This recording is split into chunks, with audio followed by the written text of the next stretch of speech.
te seguiré. Tú eres la fuerza que me impulsa a seguir. Tú eres el sol cada mañana al despertar. Tú eres la luna que ilumina en la noche. Tú eres mi respirar. Tú eres la fuerza que me impulsa. Empieza a adorar al Señor.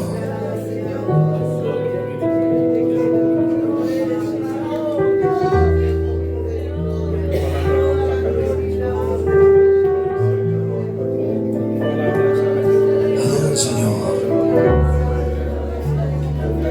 Deja que Dios tome el control. Si tan solo tocar el borde de su manto, si tan solo pudiera oír su voz, si tan solo pudiera besar sus manos, libre sería. Ya lo sé, porque delante de ti solo soy alguien que necesita un toque del Maestro para ser liberado. Porque delante de ti solo soy alguien que necesita una mirada de mi Salvador. ¿Cómo se llama? Su nombre es Jesús. ¿Quiere darle un fuerte aplauso al Señor, por favor? Y encendemos las luces.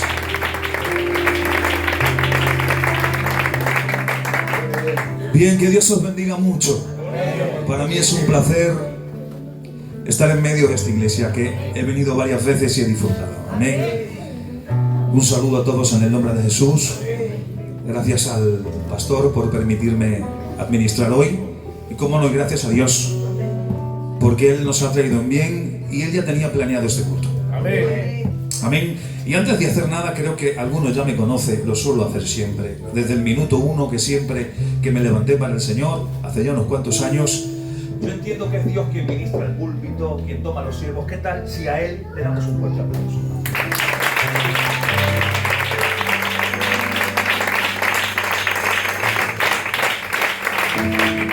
amén. Me siento más tranquilo cuando presento su persona. Porque a veces el hombre tiene expectativas, o las expectativas van alrededor de los hombres y luego pasa lo que pasa. Pero cuando presentamos a Dios, entonces también cuando Él os hable, yo no os conozco, puedo jugar o administrar con la libertad de que no tengo conocimiento previo de ustedes, ni he hablado nada con el pastor, palabrita del niño Jesús, que no me ha contado nada ni sé nada. Y Dios habla, pues entonces, si alguno, pues, echen las culpas al Señor, que yo lo he presentado a Él. Yo simplemente voy a ser su garganta humana, que Él pueda utilizarme. Y si no estuviera yo, indudablemente cualquier otro podría predicar y hacerlo mucho mejor. Pero tengo un mensaje, y un mensaje, no esperen un mensaje teológico, sistema, no. Dios me ha dado un mensaje directamente al corazón. Y yo siempre suelo ser fiel a lo que Dios me dice, porque hoy uno no viene aquí a impresionar a nadie. Ya sobramos, estamos curados de espanto. Uno viene a ser siervo del Señor. Y hemos confundido la palabra siervo, entendiendo que algunos entienden por allá abajo, por mi tierra, en las montañas de Heidi, algunos entienden que siervo es, venga, que la iglesia venga a servir al siervo, yo soy aquí. No. Hemos confundido el término. Siervo significa servir a la iglesia, estar a la disposición de la iglesia. Hay una diferencia entre siervo y diácono. Son dos palabras distintas, aunque se conjugan en la misma palabra idiomática en nuestro idioma, pero tienen matices diferentes. Siervo se traduce casi siempre por la palabra doulos, que es un esclavo, pero no un esclavo obligado a servir, sino un esclavo voluntario por amor que sirve las 24/7, 24 horas todos los días de la semana. El diácono es el siervo que presta su servicio cuando le interesa. Amén. Y esa es la gran diferencia hoy en día entre muchos que prestan su servicio y aquellos que estamos vinculados a un servicio siempre, eternamente, dentro de esta tierra y de este contexto para el Señor. Amén. Por eso yo soy obediente a su palabra, y el título de esta tarde, el mensaje que el Señor me ha regalado, el Señor me decía y escribía y decía hoy por la tarde y estos días, el título es Ordenando la casa. Va a ser un mensaje práctico, un mensaje tipo pastoral, aunque yo no soy el pastor, es él. Por eso lo que vaya dejando suelto se va a encargar él en los sucesivos días. Pero yo simplemente voy a marcar la directriz que el Señor ha puesto en mi corazón, y sin duda, como lo he presentado él va a avalar hoy nuestra persona. La casa está en orden, podríamos decir todos.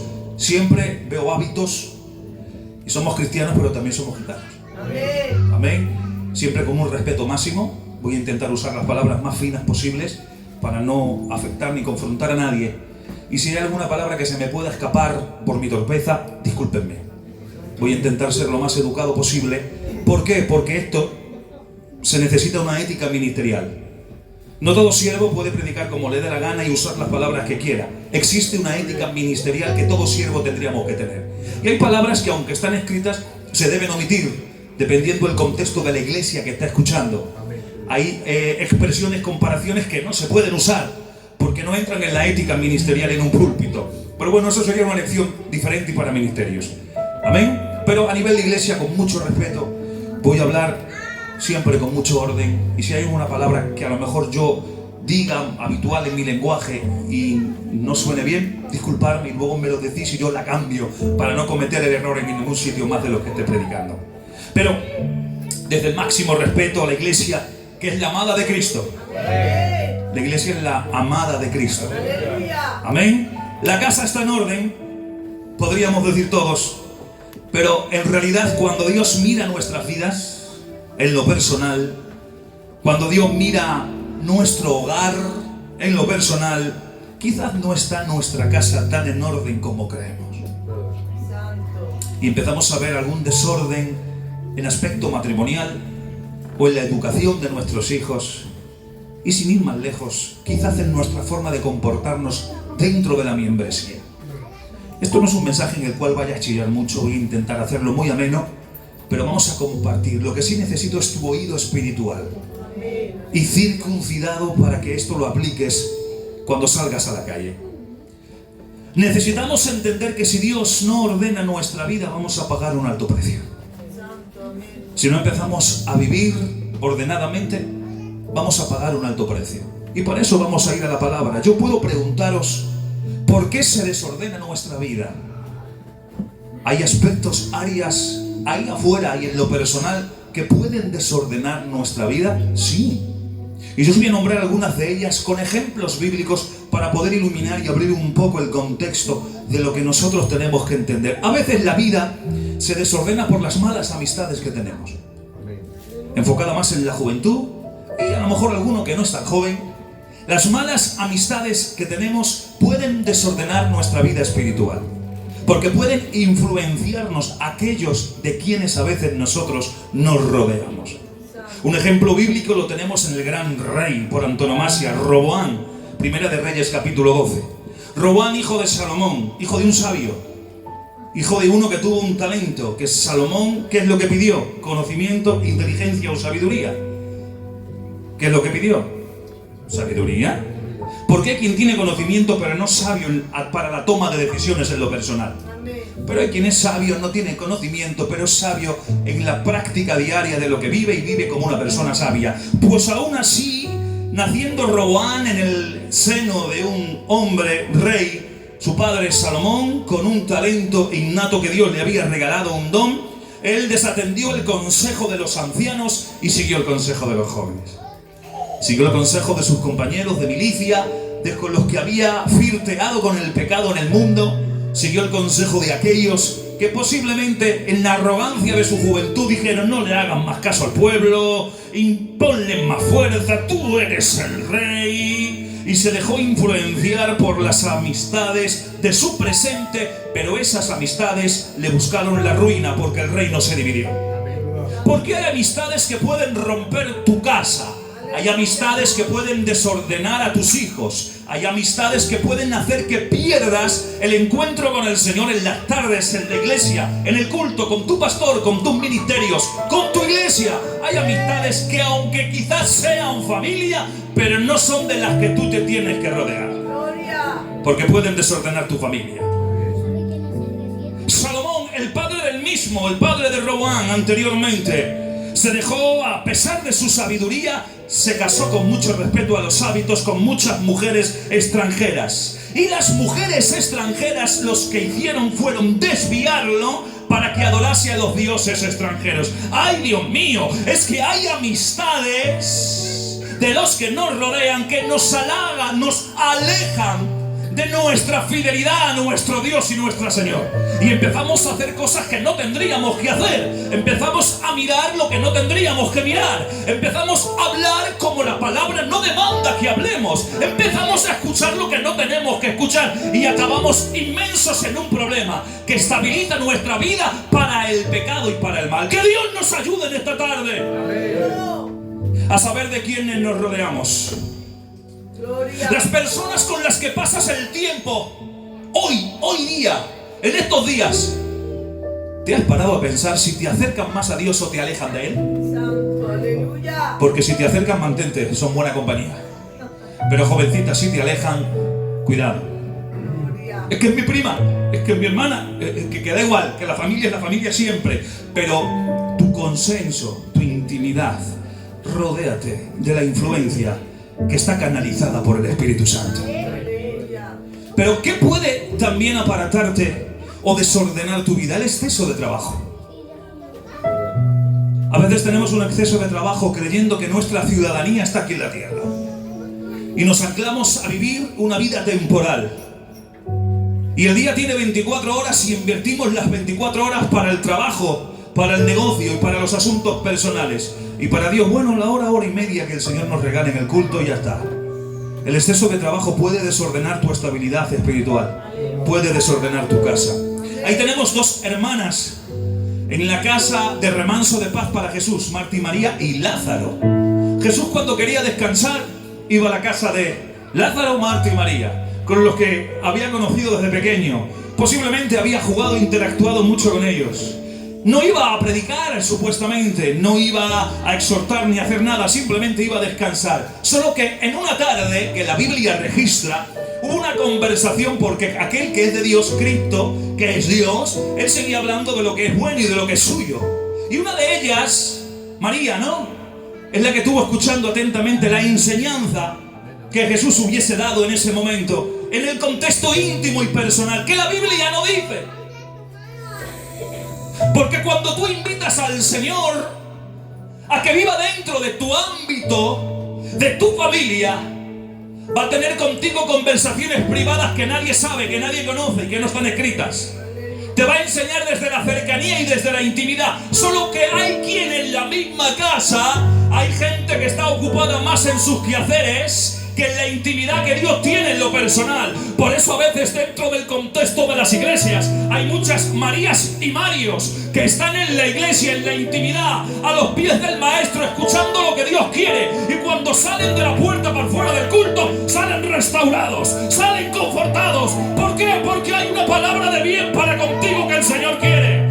Pero también hay muchas Martas que aún estando aquí están pensando en lo que tienen que hacer mañana, después, dentro de un rato y para el mes que viene, y planean sistemáticamente su vida, olvidándose que la mejor parte se la lleva aquel que tiene un encuentro con Cristo. Pero es que a veces también ignorar las verdades de Dios desordenan tu vida. ¿Cuántas verdades el Señor ha predicado este tiempo que tenéis a este pastor? Yo creo que así. Viendo su persona y viendo su afabilidad, aún más, mucho y mejor. Pero a veces hemos ignorado mucho lo que Dios nos ha dicho.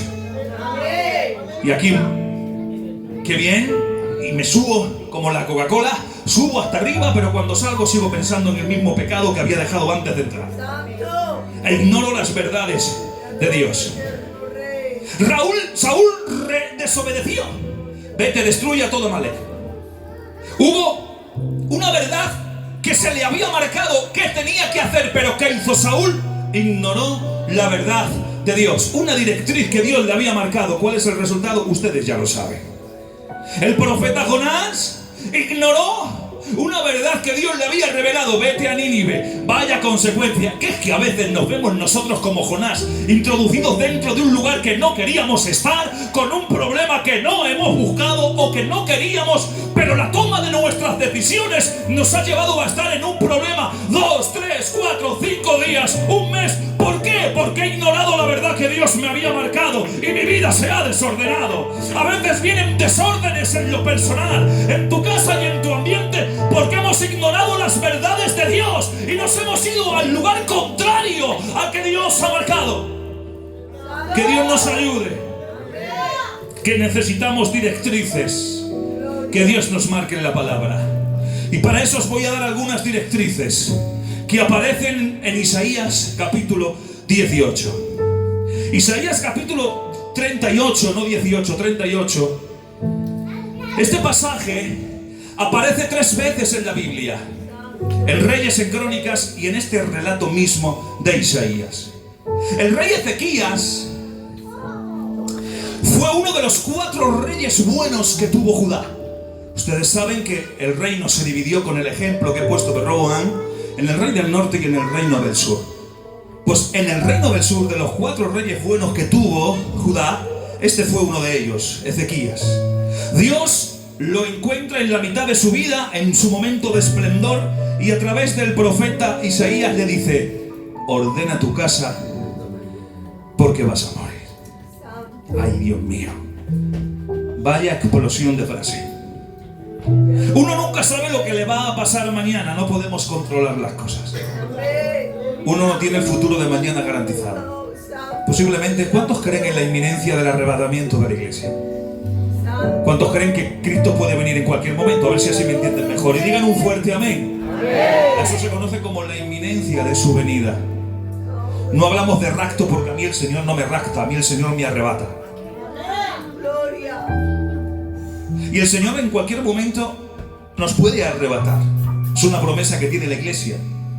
Y como promesa es algo que es inminente. Inminente significa que en cualquier momento puede suceder. Que no necesita de acontecimientos previos para que Él venga. Es que ahora tenemos la guerra de Ucrania, la guerra de Israel, la media luna. Olvídense de todo eso, que es para pensarlo, es para analizarlo, es para decir, bueno, pues posiblemente podamos vivir una tercera guerra mundial si Dios no lo evita. Pero eso no significa que en ese contexto vaya a venir el Señor. Puede venir como puede venir esta noche.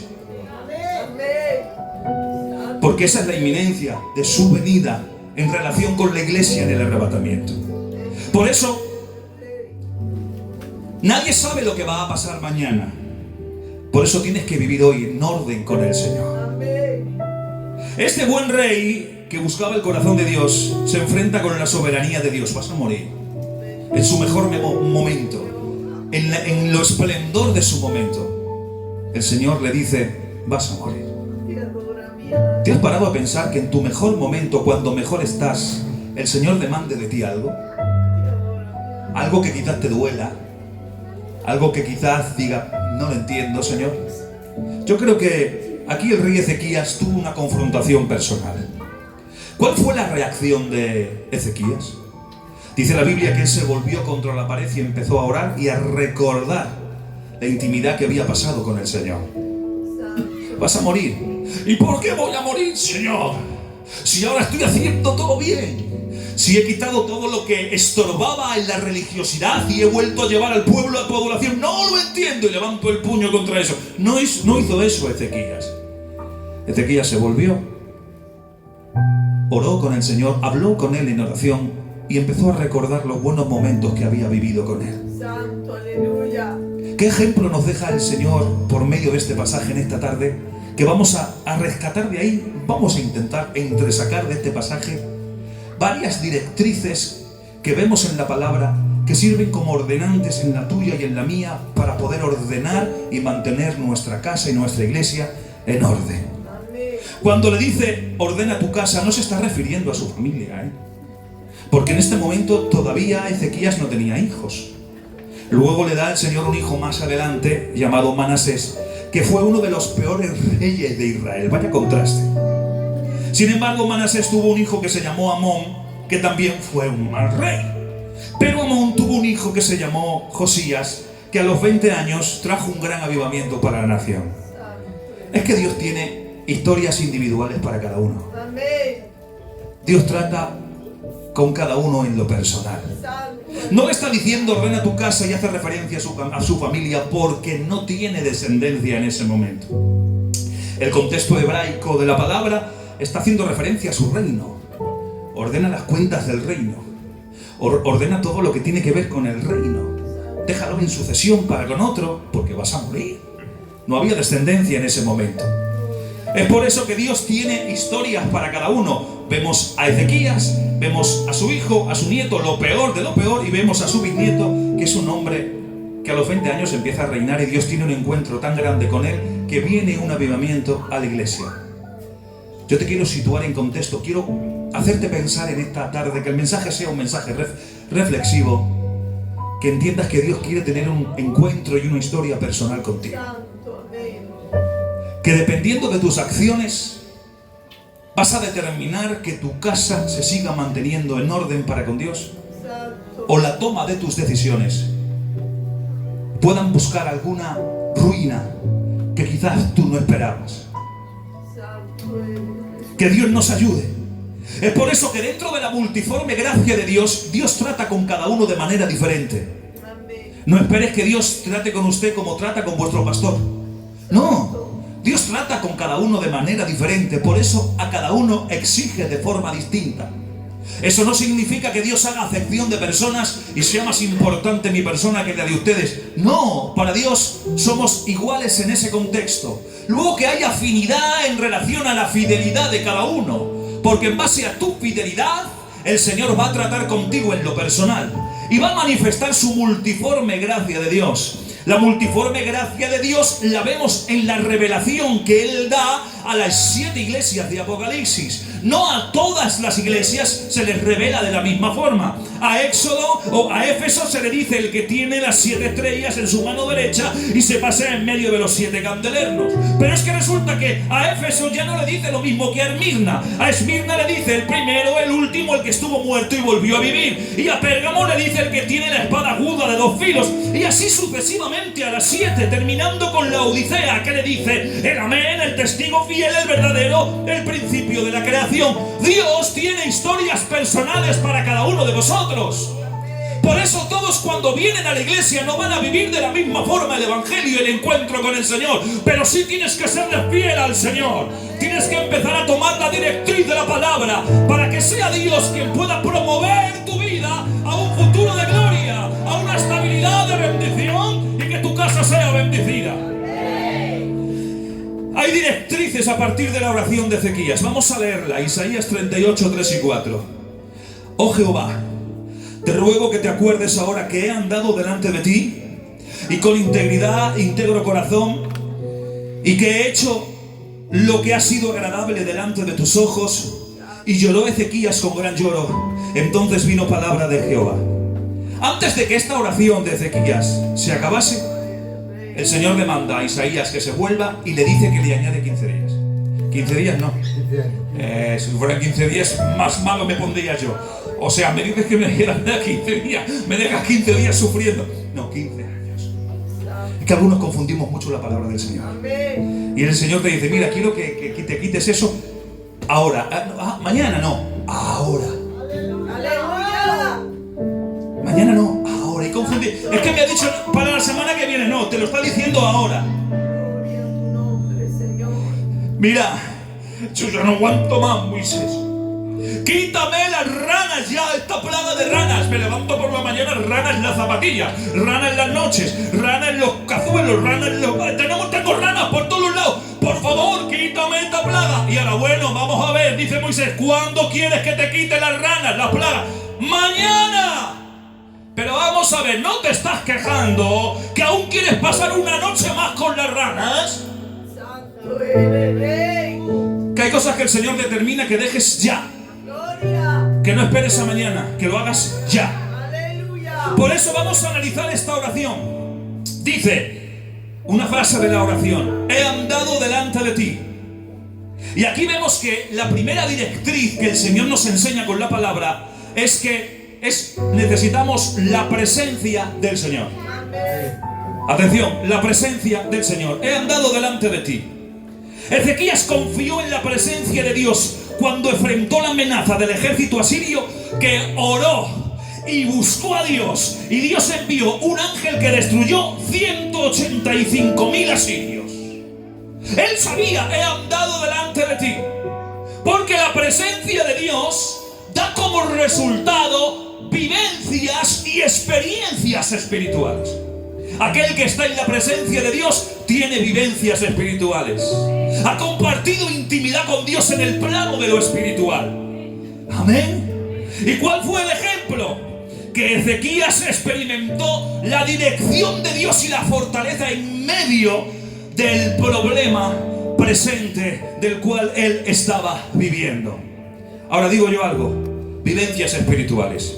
Cuando alguien está en la presencia del Señor, empieza a conocer un poquito al Señor. Aleluya. ¿Cuántos conocen al Señor? Puede levantar su mano aquel que lo conozca o medio conozca. Diga un fuerte amén. Amén. Conocer al Señor no es solamente un acto intelectual. Conocer al Señor es un acto vivencial, un acto de presencia, un acto de cercanía. Yo puedo conocer mucho a Dios por medio de la palabra, tener mucho conocimiento bíblico, pero no tener experiencia personal, no vivirlo en mi vida. Cuando uno aplica a la vida personal el conocimiento que adquiere o que escucha de los sucesivos ministerios, cuando uno empieza a aplicarlo, entonces está generando en él, por medio de la palabra del Señor, experiencias espirituales. Porque aquello que hacías ya has dejado de hacerlo. Aquello que decías ya no lo has vuelto a decir. Amén. Ese lenguaje que usabas lo has eliminado. Esa actitud de rebeldía ya no lo eres. ¿Por qué? Porque el tener la presencia del Señor y aplicarla en la vida presencial, tu vida cambia. Necesitamos tener un encuentro con el Señor. Un encuentro que realmente nos cambie. Irra, y vienes de Galicia a decirnos algo tan sencillo. Sí, vengo a recordarte lo que quizás algunos habéis olvidado. Amén. Que necesitamos tener la presencia de Dios en nuestra cercanía. Amén. Vas a entrar en la tierra prometida, pero yo no voy a ir contigo. Bueno, pues si tú no vienes conmigo, yo no voy. Me da igual la leche que fluye, las palmeras dáctiles y toda la bonanza de esa tierra. Si tú no vienes conmigo, no voy, porque me es más importante tu presencia, aunque esté en el desierto, que la tierra prometida sin ti, porque te voy a echar mucho de menos. Necesitamos tener la presencia que nos acompañe en todo cuando emprendamos. Eso va a generar experiencias, va a generar vivencias espirituales. Otra directriz no solamente es la presencia que vemos en la oración, sino que también vemos que otra de las directrices que puede ordenar nuestra vida es la palabra. Sigue: y vino palabra de Jehová, dice la oración, vino palabra de Jehová a Ezequías. La palabra de Jehová. Ezequías recibe la palabra a través del profeta en varias ocasiones en su vida a lo largo del contexto bíblico. La palabra. ¿Y sabes lo que hace la palabra cuando la tomamos como directriz, pastor? ¿Sabes cuál es el resultado de la palabra? Que aparecen valores cristianos. ¿Qué son valores cristianos? Lo que a muchos les falta. Y cuando un cristiano, entre comillas, o alguien que viene al culto, no tiene la directriz de la palabra en su vida, no tiene valores cristianos, porque no se generan. Y cuando vamos al mundo, o estamos afuera, y vemos a ese que viene al culto, al lado de un inconverso que no viene al culto, no vemos diferencia ninguna. Porque como no ha tomado ese que viene al culto la directriz de la palabra, no empiezan a generarse en su vida, atención, valores cristianos.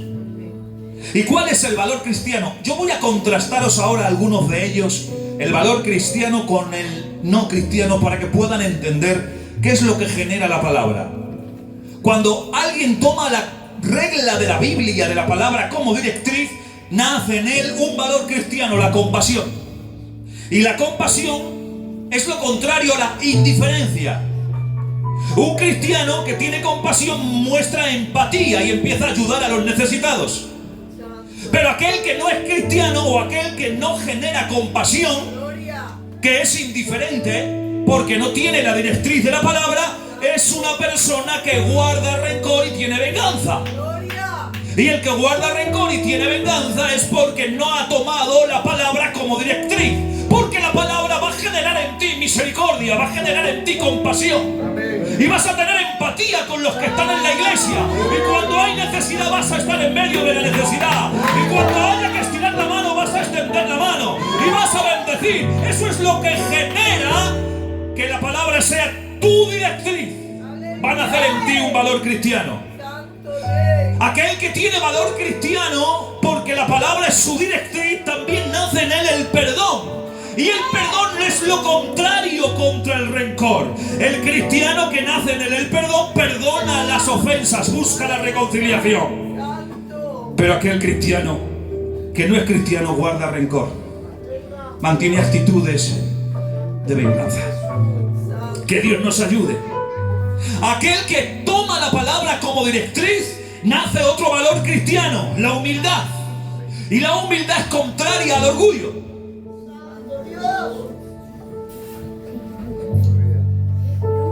Cuando uno es humilde, reconoce que todo lo que tiene, cuanto tiene, hace y deja de hacer, es por la permisión de Dios en su vida y su misericordia. Y entiende que aunque tenemos talentos y Dios nos regala talentos, los talentos no funcionan si no se ponen en el contexto del Evangelio. Los talentos no funcionan si Dios no los toma para usarlos. Por eso aquel que es humilde vive en ese sentido. Y la humildad no es agachar la cabeza y mirarse a la punta de los zapatos cuando anda. No, uno puede tener su plante, puede ser como es, pero es humilde en su hablar, es humilde en su estar, es humilde en su actitud, reconociendo que no somos perfectos. Caminamos en perfección. No es lo mismo ser santo que vivir en santidad. No es lo mismo, aunque suene parecido. Una cosa es ser santo, una cosa es la santidad y otra cosa es la santificación. Son sinónimos, parten de la misma raíz. Sí, emanan el mismo contexto de apartarse. Sí, pero cuando habla de ser santo o de santidad, está hablando de un estado. Evidentemente la iglesia no está todavía en ese estado mientras estemos en lo terrenal. Pero cuando habla de santificación, ese sí es el proceso, ese sí es el vocablo que se asocia a la iglesia. Porque habla de un proceso continuado. Si tú no te sigues apartando todos los días para Él, atención, ahí afuera no se está muy bien aunque lo parezca. Y cuando uno sigue santificándose es porque ha tomado la determinación de que la palabra de Dios sea su guía, sea su referencia, sea su directriz y nazcan en Él, aparezcan valores cristianos. Como la humildad, Santo Rey. como la honestidad, un cristiano sincero, como la obediencia. ¿Saben que la palabra obediencia es una palabra compuesta en su idioma original que habla de alguien que está debajo para obedecer a alguien que está por encima y es reconocido como superior? Pero hay quienes estamos en la iglesia y creemos que somos más superiores que otros, Gloria. que estamos por encima de otros, Amén. porque no hemos aprendido el concepto de obediencia en base al valor cristiano por la directriz de la palabra. Te adoro. Que Dios nos ayude. Santo. Otra directriz también son las prioridades bíblicas.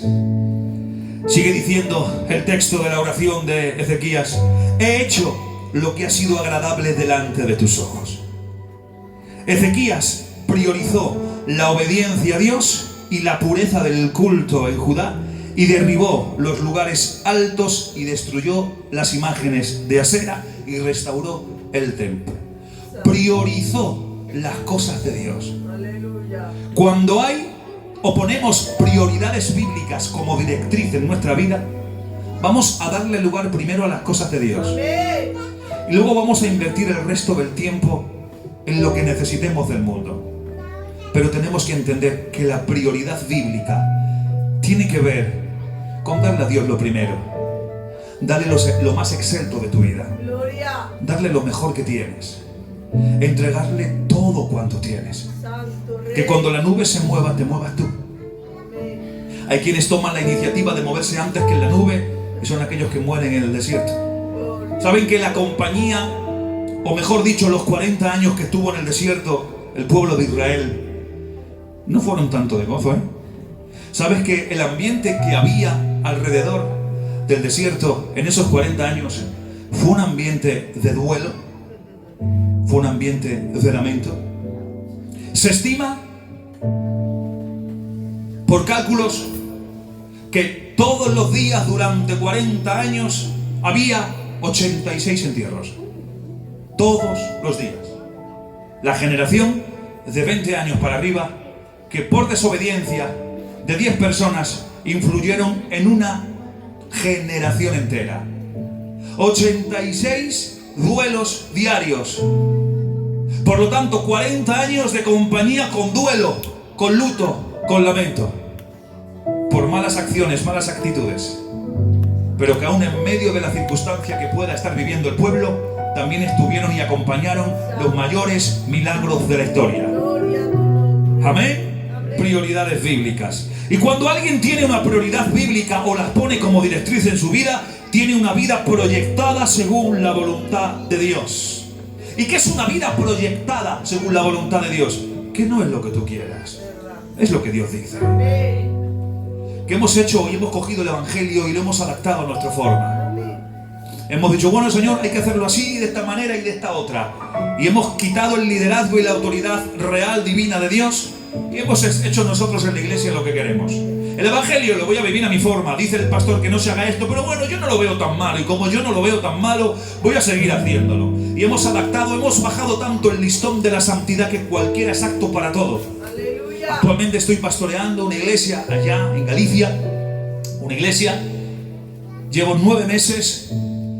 Y yo no suelo hacer movimientos, encargos dentro de la iglesia. Yo entiendo que lo santo es para los santos. No cualquiera puede optar a un cargo en la iglesia. Yo no os conozco, puedo ser libre porque no os conozco. No cualquiera puede tocar el piano, no cualquiera puede tocar la guitarra, no cualquiera puede pasar la ofrenda, no cualquiera puede barrer el culto. No cualquiera, solo aquellos que son o que están apartados para Él y viven en santidad. Gente espiritual, porque lo santo es para los santos. Aleluya. Yo no suelo colocar a nadie en cargos en la iglesia como muletilla de venga, ponte ahí que te hace bien. No. Se pone alguien que ya está bien. Yo no pongo a alguien para hacerlo bien. ¿Por qué? Porque cuando uno tiene una vida proyectada, entonces son vidas que están completamente desarrolladas en el Señor. Y son las que empiezan a ocupar lugares de preeminencia dentro de la iglesia. Yo tengo una niña de 8 años. Ha hecho, la más pequeña, créanmelo, no he visto niña más guapa que ella, con el pelo por de aquí, por la llega, le llega casi hasta abajo, morena, guapísima la niña, palabra de honor que se parece a mí. Eso es porque no habéis visto a su madre. Atención, pero yo lo he dicho y lo digo siempre, quien venga con mucho respeto a los hábitos a pedírmela, yo extiendo un contrato de ida, no de vuelta, porque no hay que ir a Monte de Marrakech. No, yo el que avisa no es traidor. Y yo por allí en mi zona, porque todo es para mí, pues bueno, para lo que queráis. Pero escuchadme, no me la traigáis. Porque no hay quien la aguante. Y muchas veces coge el móvil, el de mi mujer, con mucho respeto a los hábitos, y se pone a ver, pues la moda de hoy es que casi todos los niños hoy tengan YouTube y se pongan a ver vídeos. El mío, como lo veis, está perfectamente en condiciones aceptables. Si veis el de mi mujer, tiene la pantalla estallada por 50 sitios. ¿Por qué? Porque mi niña de 8 años es una niña que todavía no ha desarrollado. Y cuando se cansa de ver vídeos, lo tira porque no le da valor a las cosas. Aleluya. Y cuando se cansa de usarlo, lo tira porque no discierne la capacidad del valor que tiene el móvil. Evidentemente mi móvil yo no se lo dejo porque yo sé quién es. Pero tengo otra mocita de 13 años que esa, papá, ¿me lo dejas para mirar unas cosas del colegio? Tómalo, hija, porque ha crecido y ya discierne el valor que sabe que tiene mi móvil y la importancia que tiene mi móvil. Santo, aleluya.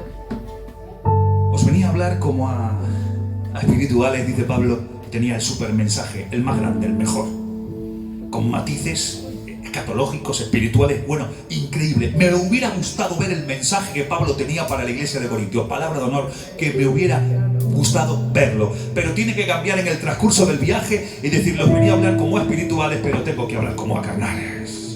Y ahora añade quiénes son los carnales, porque los carnales no son los inconversos que no han conocido a Cristo o se han marchado. ¿Qué va? Dice, como a carnales, como a niños en Cristo. O sea, que un carnal es ese niño, como mi niña de 8 años, que ha tenido un encuentro con el Señor, pero que no ha tenido una vida proyectada porque no ha tomado la directriz de la palabra y las prioridades bíblicas y no ha andado en santidad progresiva. Entonces, ¿qué ha pasado? Que no ha evolucionado. Ha tenido un encuentro con el Señor, sí, está en Cristo, sí, en una posición inicial o una santificación inicial, sí, pero no ha progresado en la santificación progresiva, que es un proceso de amistad al lado del Espíritu Santo. ¿Y qué ha pasado? Que es un niño caprichoso que cuando juega con las cosas de Dios, cuando se cansa, las rompe. Por eso hay a veces que cometemos, ¡ay, qué buen Inés! Venga para el ministerio, pero señores, que es un niño en Cristo, que no ha crecido, que no valora las cosas de Dios, que cuando se cansa las abandona, las rompe, las deja, y luego tenemos el contexto de la iglesia.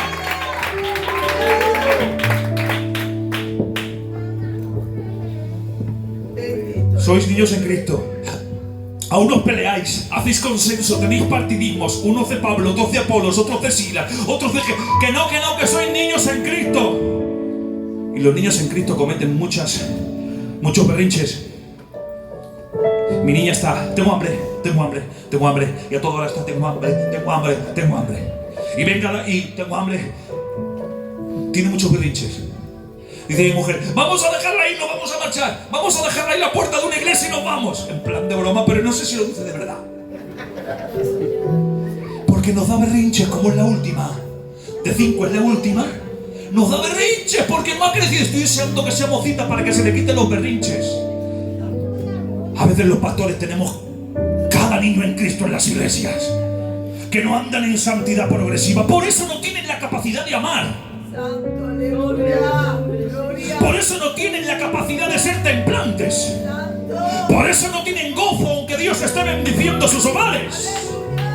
Por eso no tienen fe y abandonan las iglesias, porque no creen a lo que Dios ha establecido. Porque cuando hemos recibido a Cristo, con Cristo hemos recibido al Espíritu Santo. Somos templos del Espíritu Santo. ¿Cuántos lo creen y dicen amén? Pues como templo del Espíritu Santo, cuando el Espíritu Santo ha venido a morar y a hacer morada dentro de ti, ha puesto o ha traído con él un fruto, su fruto singular. No habla de 9 frutos, habla de un fruto que se manifiesta en 9 aspectos diferentes. Ese fruto lo tenemos todos los que hemos recibido a Cristo. Todos. Pero no todos han desarrollado o han dejado que el Espíritu Santo desarrolle los diferentes aspectos del fruto. Aquellos que hemos tomado la directriz de la palabra en nuestra vida. Aquellos que hemos tomado una vida proyectada porque hemos dado prioridad a las cosas de Dios. Aquellos que hemos ordenado la casa con sus directrices. Atención, estamos caminando en santidad progresiva. A tal extremo estamos andando que estamos permitiendo que el Espíritu Santo desarrolle en nosotros diferentes aspectos de ese fruto. Por eso hay iglesias, aquí no lo sé, el pastor lo sabe mejor, que hay iglesias que no todos aman de la misma forma. ¿Cómo es posible que haya un problema, que este hermanico esté pasando una necesidad o un problema, que haya gente que tenga esa necesidad de amarlo y de ayudarle y de extenderle la mano, y haya otro al lado, te voy a poner como ejemplo, perdóname, que lleva el mismo tiempo de evangelio, pero que no tiene la capacidad y que es indiferente al dolor del hermano? ¿Por qué? Yo te lo digo muy claro, porque ese está en santificación inicial. Ha tomado la decisión, ha recibido a Cristo, pero no ha crecido, sigue siendo un niño en Cristo.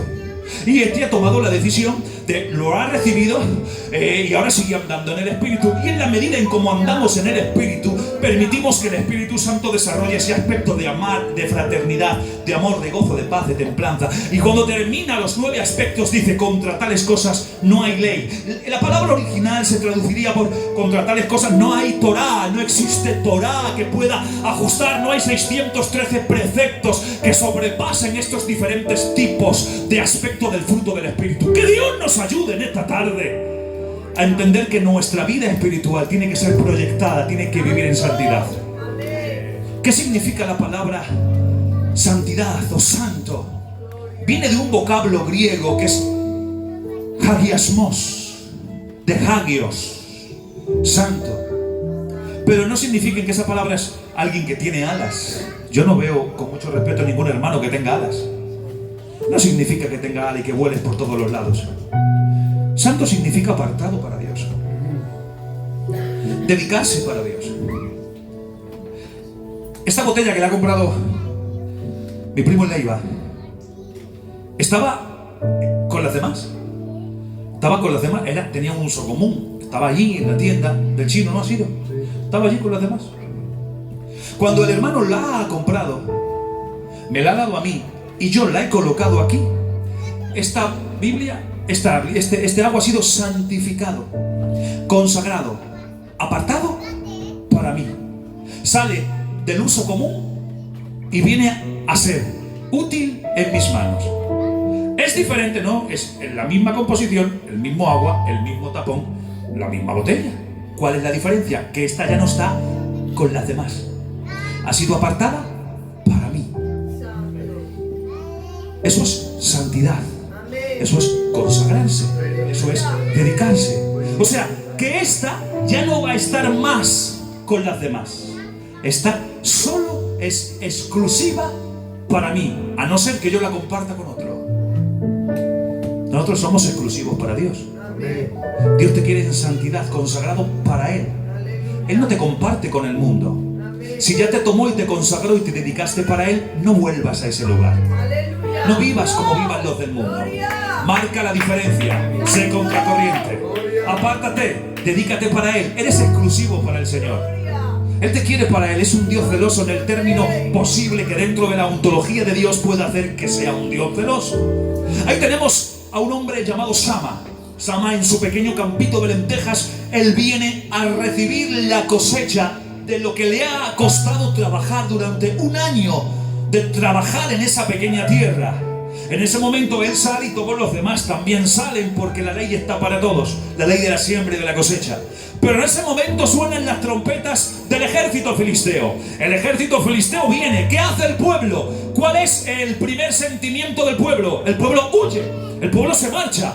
El primer sentimiento del pueblo, de abandonar todo y me marcho. Esa es la corriente del pueblo, la corriente del mundo. ¿Qué hizo Sama? Sama hizo todo lo contrario a lo que el mundo hacía. El pueblo huía, el ambiente del mundo era huir. Él se mantuvo en su pequeño campo de lentejas. Y cuando él se mantuvo en ese pequeño campo de lentejas, Dios le dio la victoria. Amén. Porque fue contracorriente. Es que ellos lo hacen, que lo hagan ellos, tú no lo hagas. Es que aquellos los lo permiten, que lo hagan ellos, tú no lo hagas. Te has dedicado, te has apartado, te has consagrado para Dios. Sigue viviendo en santidad porque Dios tiene proyectos para contigo. Amén. Y para terminar y no daros la noche, he hecho que era un consejo muy sencillo, muy práctico, pero muy necesario. Tomar la directriz de tu vida.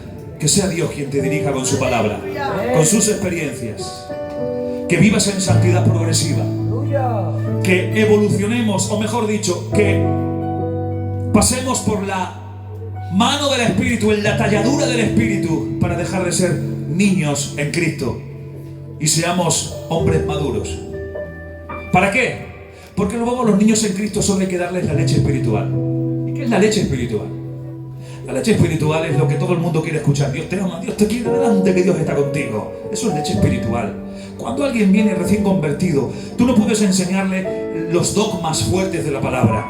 Tú no puedes darle carne sólida porque no lo va a entender. Tienes que decirle, Dios te ama, Dios te quiere, Dios está contigo, no te preocupes, que Dios no, y pumba, y toma, que dale. Lo que todo el mundo quiere escuchar, es decir, la leche espiritual. Pero cuando ya eres maduro, cuando ya has crecido, ya no se te tiene que alimentar con ese tipo de mensaje. Se te tiene que decir, mira, escúchame, eso que hacías antes ya no lo tienes que hacer porque la palabra lo prohíbe. Ese lenguaje que usabas ya no lo uses porque la palabra lo prohíbe. Eso que mirabas con frecuencia ya no puedes mirarlo porque el Señor dice que pongamos los ojos puestos en Jesús, el autor y consumador de la fe. Eso es carne sólida, pero la carne sólida es para los que han dejado de ser niños y somos maduros en Cristo.